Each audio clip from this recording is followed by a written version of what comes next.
బొట్టు పెట్టి ఫస్ట్ పెళ్లి. నెయిల్స్ చూపి. I got my nails done. కడుపులో బటర్ఫ్లైస్ లాంటి ఫీలింగ్. లిటిల్ బిట్ డైనోసార్ తిరుగుతుంది. ఇప్పుడు డైనోసరే తిరుగుతుంది. దీపు బయటికి వచ్చి మేము ఇది మాట్లాడుతుంటే వచ్చి తిట్టెళ్ళాడు. పడుకొనిస్తారా మమ్మల్ని మీరు అని. అట్లుంటది వాళ్ళతో. నువ్వు ఇంకో బ్లాగ్ మినీ బ్లాగ్ చేస్తాడు. బ్లాగా నీళ్ళల్లో ఉన్న చేప, పులి, సింహం, నెమలి స్నానాలు చేస్తాయమ్మా. ఎవరు అనుకున్నాను స్వామి. అంటే ఇప్పుడు 9 నుంచి 10 అవకాలం ఉందమ్మా, అందువల్ల అడుగుతున్నాయి. మీ రావు కాలం. హాయ్ చెప్పప్పా.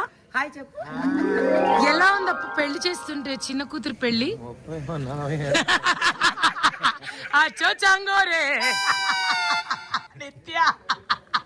హాయ్ చెప్పు. ఇక్కడ హాయ్ బ్రో. ఈయన ఫేమస్ చేద్దామంటే దాక్కుంటానే ఉన్నా.